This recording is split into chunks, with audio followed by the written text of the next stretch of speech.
पश्चिम भारत के किनारे गरजता हुआ महादेव सोमनाथ और महातीर्थ प्रभास के साथ न जाने कितने युगों को देखता आ रहा हूं।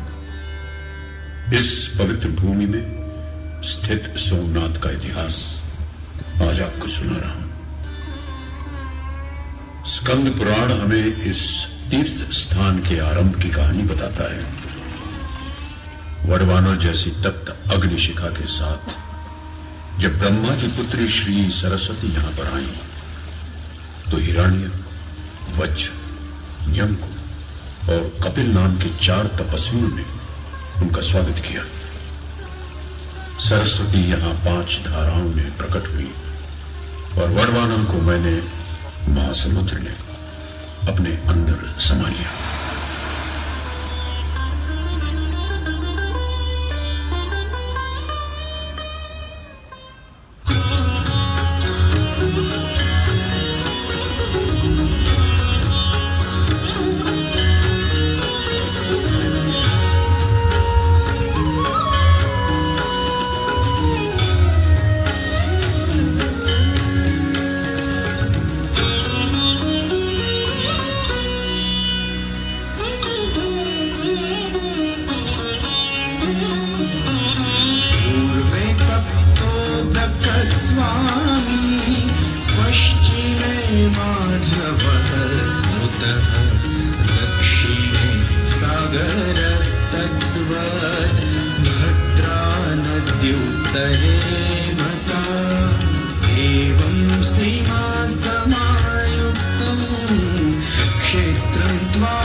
और ये सुंदर दिखने वाला सोम। बोलो वत्स, तुम्हारा कैलाश पर्वत तक आना कैसे हुआ? हे देवों के देव, प्रणाम। मैं ऋषिवर अत्रि और देवी अनुसुया का पुत्र सोम हूं। दक्ष प्रजापति ने मुझे क्रोधित होकर श्राप दिया है कि मुझे क्षय रोग हो जाए। भगवान, मुझ पर दया कीजिए। मैंने सिर्फ रोहिणी से अधिक प्रेम किया और अपनी शेष पत्नियों से दूर रहा।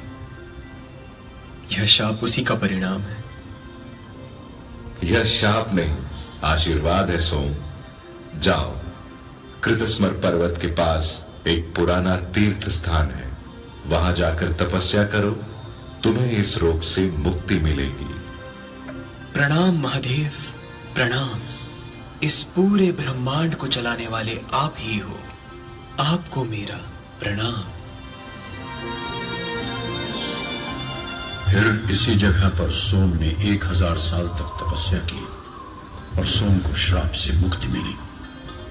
उसे फिर से अपना तेज यानी प्रभा प्राप्त हुई और इसीलिए इस जगह को प्रभास नाम मिला।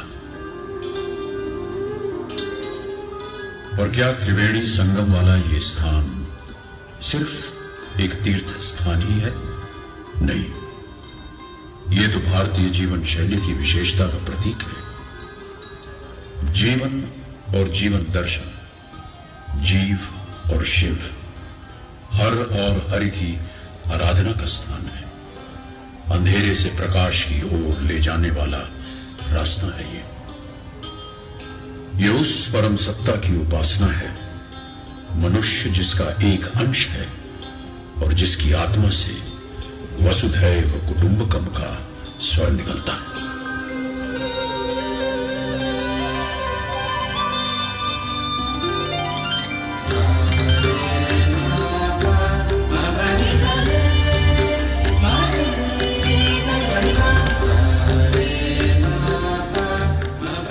सात करोड़ 99,25,100 से ज्यादा वर्ष हो गए उस बात को।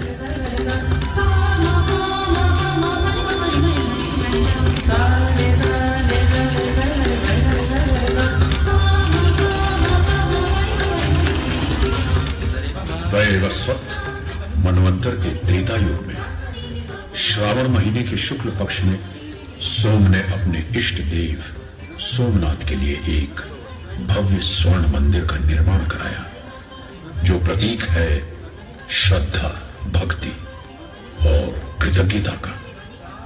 सोमनाथ ज्योतिर्लिंग महादेव के 12 ज्योतिर्लिंगों में सर्वप्रथम माना जाता है। भगवान शिव के 12 ज्योतिर्लिंग हैं।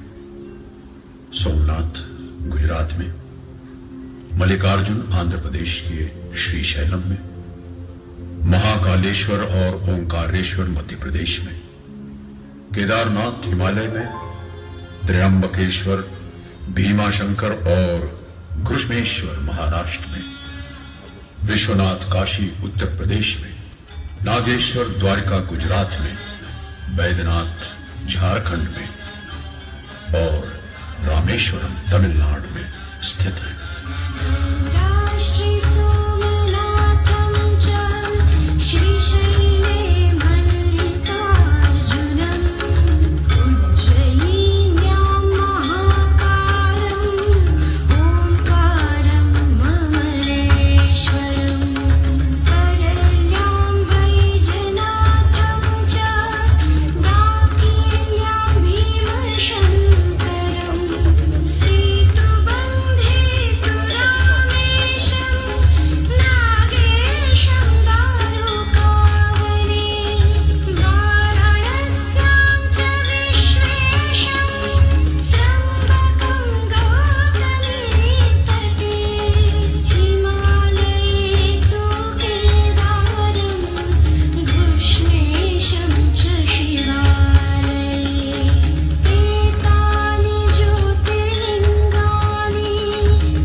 पुराणों के अनुसार त्रेता युग में भगवान शिव के परम भक्त राक्षसों के राजा रावण ने चांदी और बहुमूल्य रत्नों से सुसज्जित एक मंदिर की स्थापना की थी।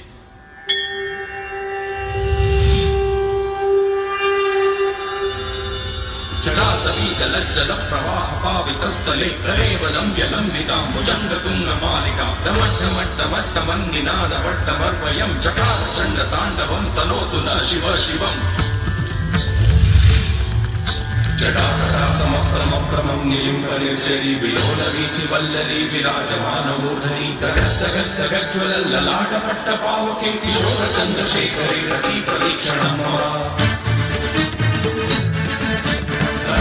नंदनी विलास बंधु बंधुर स्वरदिगंत संतति प्रमोदमान मानसे कृपा कटाक्ष धोरणी निरुद्ध दुर्धरापति पति दिगंबरे मनो विनोदमे तुमस्ति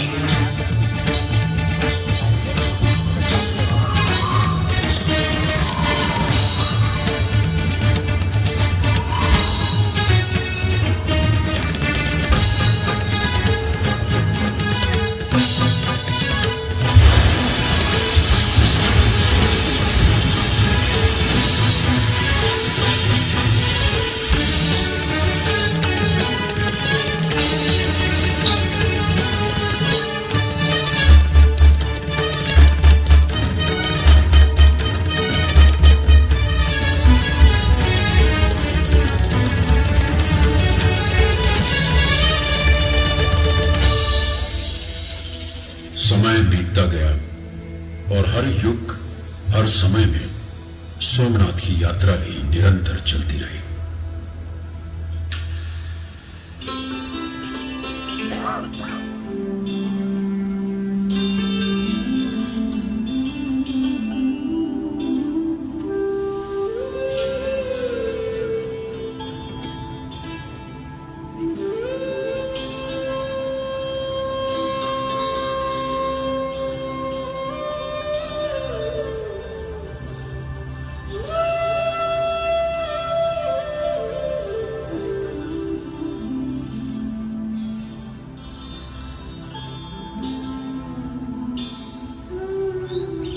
सुना हमने श्री कृष्ण की बंसी का स्वर। यही हिरण्य नदी के किनारे जरा नाम के पारधी ने श्री कृष्ण को बाण मारा और यहीं पर श्री कृष्ण ने अपना देह त्याग किया। पर वो तो श्री कृष्ण की बस लीला थी। कृष्ण तो स्वयं मृत्युंजय हैं, उन्हें कोई मार नहीं सकता। उनके जीवन का संदेश भी तो यही है, आत्मा अजेय है, अमर है, वो कभी नहीं मरती।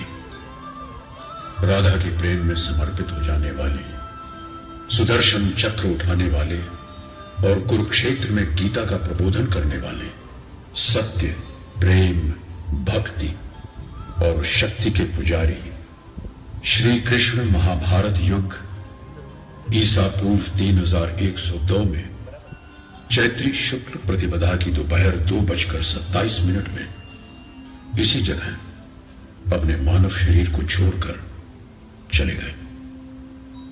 हरि और हर के मिलन की ये एक अद्भुत कहानी है।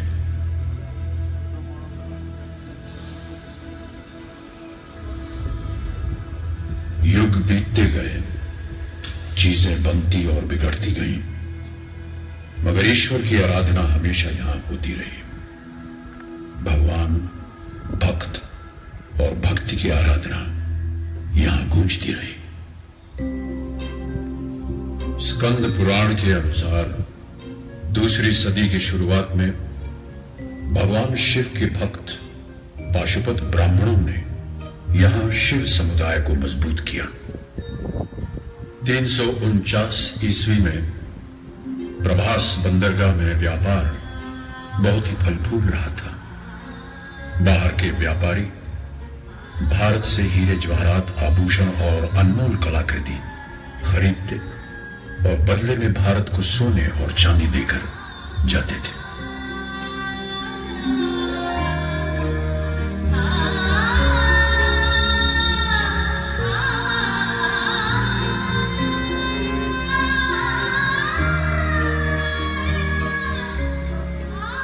मंदिरों में बजती घंटियां, मंत्रों के स्वर और बाजार में सोने के सिक्के की खनखनाती आवाजों के बीच मैं इस वैभव को निहारता रहता। ज्ञान और संस्कृति का अनोखा मिलन यहां की पहचान बन गया। भारतवर्ष का ये स्वर्णिम काल था। ईसा की 8वीं सदी में चालुक्य और प्रतिहार राजाओं ने मिलकर इस मंदिर का तीसरी बार निर्माण करवाया।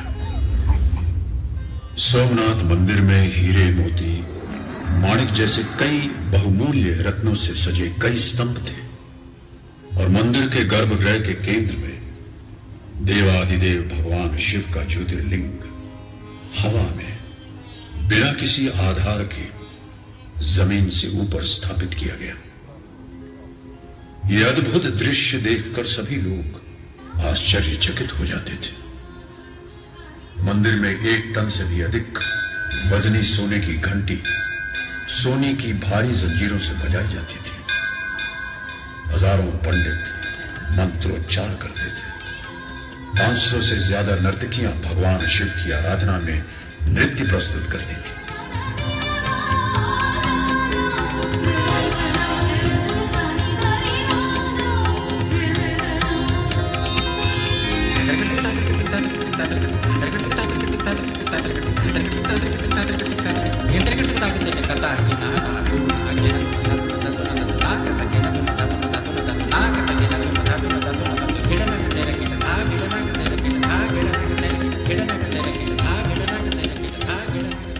संदल और कपूर से वातावरण सुगंधित बना रहता था।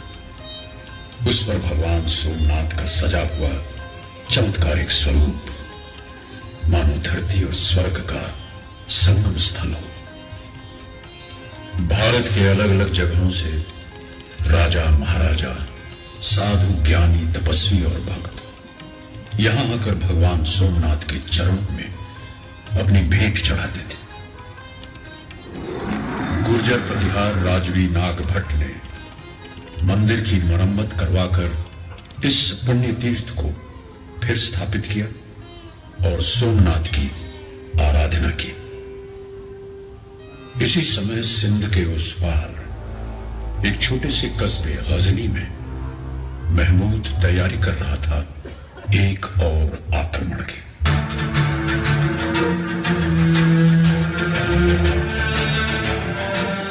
सोमनाथ की अपार धन संपदा और मूर्ति तोड़ने की उसकी लालसा उसे इस शिव मंदिर तक खींच लाई। 6 जनवरी सन 1026 को महमूद गजनवी ने 30,000 घोड़ों, 50,000 ऊंट और 84,000 सिपाहियों के साथ सोमनाथ मंदिर पर हमला किया। 50,000 शिव भक्तों ने मंदिर की सुरक्षा के लिए जान की बाजी लगा दी।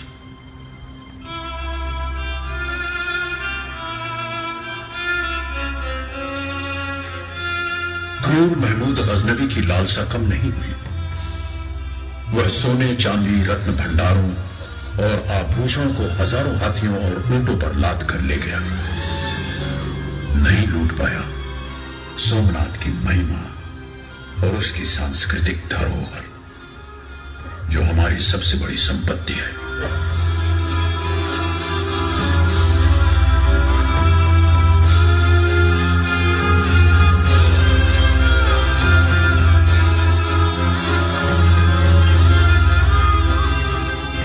महमूद गजनवी का रक्त रंजित आक्रमण और भगवान की भक्ति में राजनर्तकी चौला देवी का नृत्य, ये इस घटना के 2 बिंदु हैं।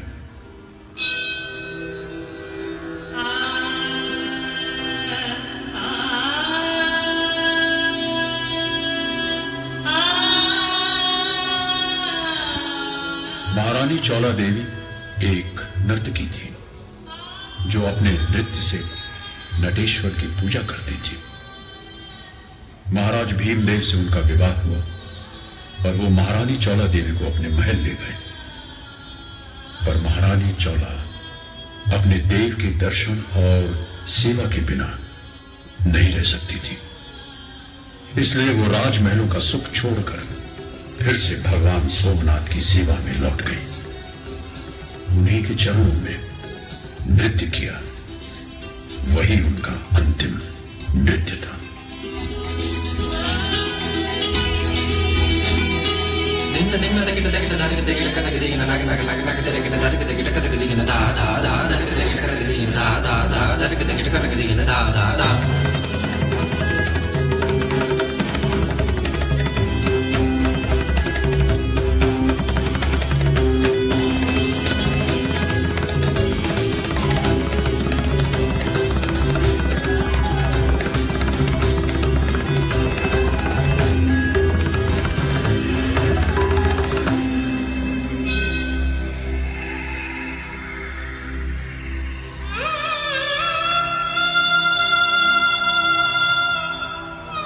बनाने और बिगाड़ने का ये खेल बार बार दोहराया जाता रहा। राजा और प्रजा मिलकर निर्माण करते रहे। राजवी कुमारपाल के समय में जैन आचार्य हेमचंद्र सूरी और शैव गुरु भाव बृहस्पति ने मिलकर सोमनाथ के जीर्णोद्धार का संकल्प किया और कुमारपाल ने सम्मति दी। सन 1300 में अलाउद्दीन खिलजी, 1345 में महमूद तुगलक, 1395 में मुजफ्फर शाह, 1490 में महमूद बेगड़ा और अंतिम आक्रमण किया मुगल बादशाह औरंगजेब ने। इन सब के अलावा पोर्तुगीज दी कैस्ट्रो ने भी अपनी नौसेना के साथ यहां हमला किया था। यह है वीर हमीर जी की समाधि। महमूद बेगड़ा के आक्रमण के समय लाठी संस्थान का ये राजवी पुत्र सोमनाथ की रक्षा के लिए निकला। रास्ते में वेगड़ा भील ने उसका साथ दिया। वेगड़ा की कन्या से हमीर जी ने विवाह किया। सोमनाथ के युद्ध में हमीर जी और वेगड़ा भील दोनों ने एक साथ वीर गति पाई। समरस भारतीय समाज की ये एक पहचान थी। एक शिलालेख के अनुसार इस युद्ध में सोमनाथ की सुरक्षा के लिए कुछ मुसलमानों ने भी अपने प्राण गंवाए। 1783 में इंदौर की रानी अहिल्याबाई होलकर और ग्वालियर के श्रीमंत पाटिल बुआ शिंदे ने मंदिर के अवशेषों के पास ही एक और मंदिर बनवाया, जो आज भी अपनी कहानी सुनाता खड़ा है।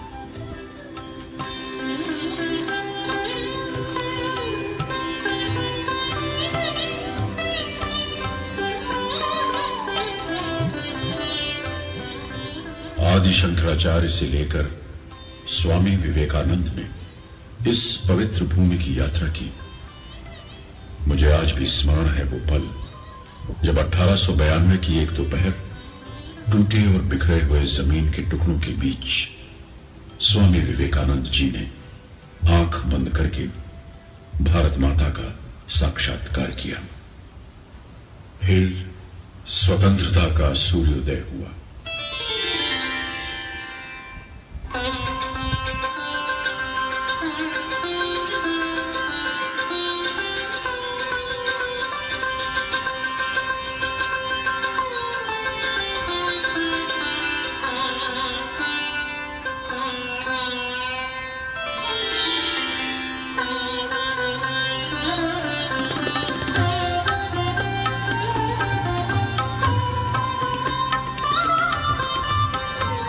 भारत आजाद हुआ, लाल किले पर तिरंगा फहराया गया, लेकिन जूनागढ़ के नवाब ने अपना प्रदेश पाकिस्तान के साथ जोड़ने की घोषणा कर दी। लोगों ने जूनागढ़ मुक्ति के लिए आरजी हुकूमत की रचना की।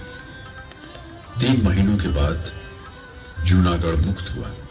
सरदार वल्लभ भाई पटेल दिवाली के दिन जूनागढ़ आए और दूसरे दिन जब विक्रम संवत के नए वर्ष का भी प्रारंभ हो रहा था, 13 नवंबर 1947 को सोमनाथ वे आए। नए वर्ष का संकल्प दिवस उन्होंने सोमनाथ देवालय के सामने मस्तक झुकाकर सार्थक किया और जामनगर के राजवी श्री दिग्विजय सिंह के साथ सोमनाथ जीर्णोद्धार की घोषणा की। नववर्ष के शुभ अवसर पर आज हमने संकल्प किया है कि सोमनाथ मंदिर का पुनर्निर्माण होगा। यह परम कर्तव्य है जिसमें हर एक को हिस्सा लेना चाहिए।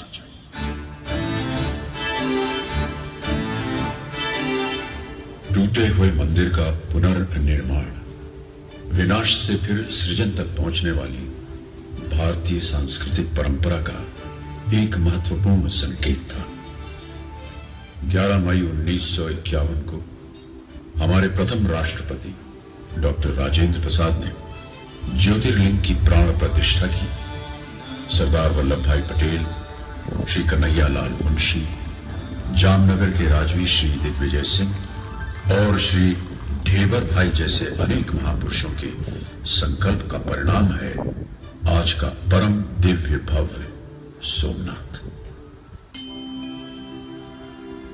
सोमनाथ मंदिर का निर्माण हो या मंदिर परिसर में अलग अलग स्थानों का निर्माण कार्य, शिखर ध्वजारोहण, सभा मंडप, कलश प्रतिष्ठान, दिग्विजय द्वार, नृत्य मंडप, सरदार श्री ताम्र प्रतिमा, वल्लभ मार्ग, ज्योति मार्ग, दिशा सूचक स्तंभ, कैलाश मेरु, महाप्रासाद, सरदार और सोमनाथ स्थायी प्रदर्शन, कदम्ब वाटिका, श्री कृष्ण निज धाम तीर्थ, देहोत्सर्ग तीर्थ से परशुराम क्षेत्र तक की विकास यात्रा पथ निर्माण, महाप्रभु जी की बैठक का नव विकास, संकीर्तन सभागृह, नवनिर्मित त्रिवेणी घाट, अतिथि गृह, वीर हमीर जी गोहिल की पंचधातु से बनी प्रतिमा की स्थापना और संस्कृत विद्यापीठ, ये सभी उपलब्धियां सोमनाथ न्यास के प्रयासों का परिणाम है। 31 अक्टूबर 2001 को श्री सोमनाथ ज्योतिर्लिंग प्राण प्रतिष्ठा की स्वर्ण जयंती वर्ष के उत्सव में उस समय के प्रधानमंत्री श्री अटल बिहारी वाजपेयी ने कहा कि सोमनाथ भगवान की मूर्ति की प्रतिस्थापना को आज 50 वर्ष हो गए। आज सरदार वल्लभ भाई पटेल की जयंती है। 125 साल उनको पूरे हो गए हैं। ये मणिकांचन का सहयोग है। अगर सरदार न होते तो शायद सोमनाथ इस रूप में न होता। आक्रमणकारियों ने सोमनाथ को भग्न कर दिया था, लेकिन जिस तरह से सोमनाथ का हमने पुनर्निर्माण किया और उसे ध्वस्त करने वाले, उसको खंडित करने वाले परास्त हो गए। सोमनाथ प्रतीक है हमारी सनातन संस्कृति का, हमारे शाश्वत धर्म का, भारत के इतिहास में निरंतर होने वाले परिवर्तनों का प्रतीक है। सोमनाथ प्रतीक है चिरंजीवी संस्कृति का। सोमनाथ प्रतीक है सतत संघर्ष का। सोमनाथ प्रतीक है हमारे राष्ट्रीय स्वाभिमान का।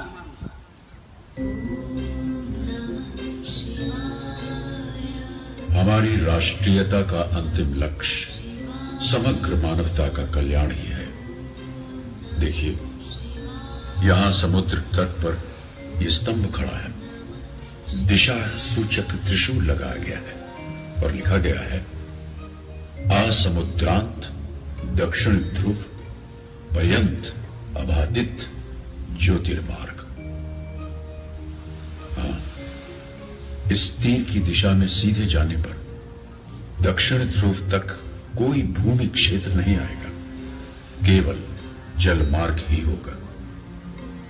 किस प्रकार हमारे पूर्वजों ने देशाटन को संस्कृति के साथ जोड़ने वाला यह अबाधित ज्योतिर्मार्ग स्थापित किया होगा, यह परम आश्चर्य है। मेरा महासमुद्र की गरजती लहरों का स्वर सोमनाथ भगवान के चरणों को छू रहा है। आज भी विशाल आकाश और भव्य शिखर से शोभित सोमनाथ मंदिर के प्रांगण में भारतीय संस्कृति को अभिव्यक्त कर रहे सनातन स्वर सुनाई दे रहे हैं। वसुधैव कुटुंबकम। भारत माता की जय। जय सोमनाथ।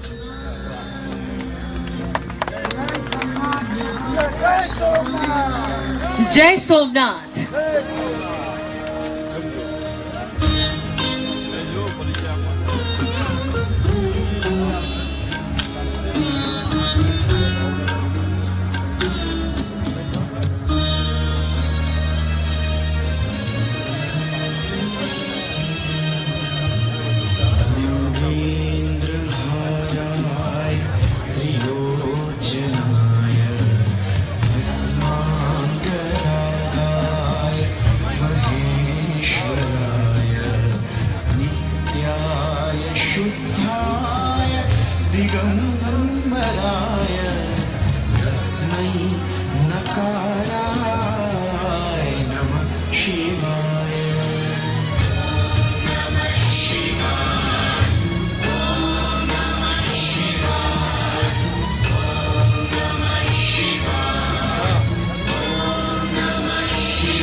सूर्याय दक्षाधरनाश